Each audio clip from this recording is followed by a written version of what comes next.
আমার পাশে পুরো দেশ, ভাবলে অবাক লাগে। তোমাদের দেখে নতুন করে বাঁচার ইচ্ছা জাগে।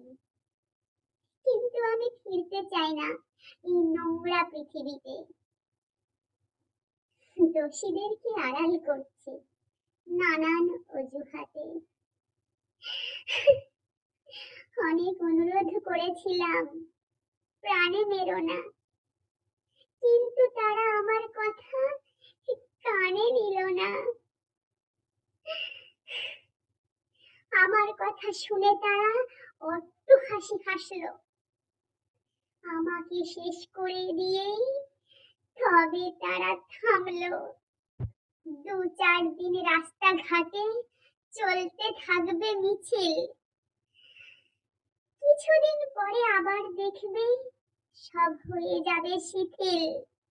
জানি না কোন অপরাধে সাজা দিল ভগবান। ধর্ষকরা কেড়ে নিল আমার এই নিষ্পাপ প্রাণ।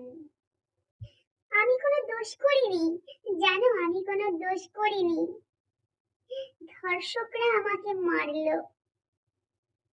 হসপিটাল পক্ষ তাও বলছে নাকি অভয়া আত্মহত্যা করলো। জানি কোনো বিচার হবে না, লুট হয়েছে প্রমাণ। পুলিশ, আইন সবই এখন রাজনীতির কেনা গোলাম। মা বোনেরা তোমরা সবাই সাবধানে থেকো, নইলে তোমাদের প্রাণ যাবে এই অভয়ার মতো।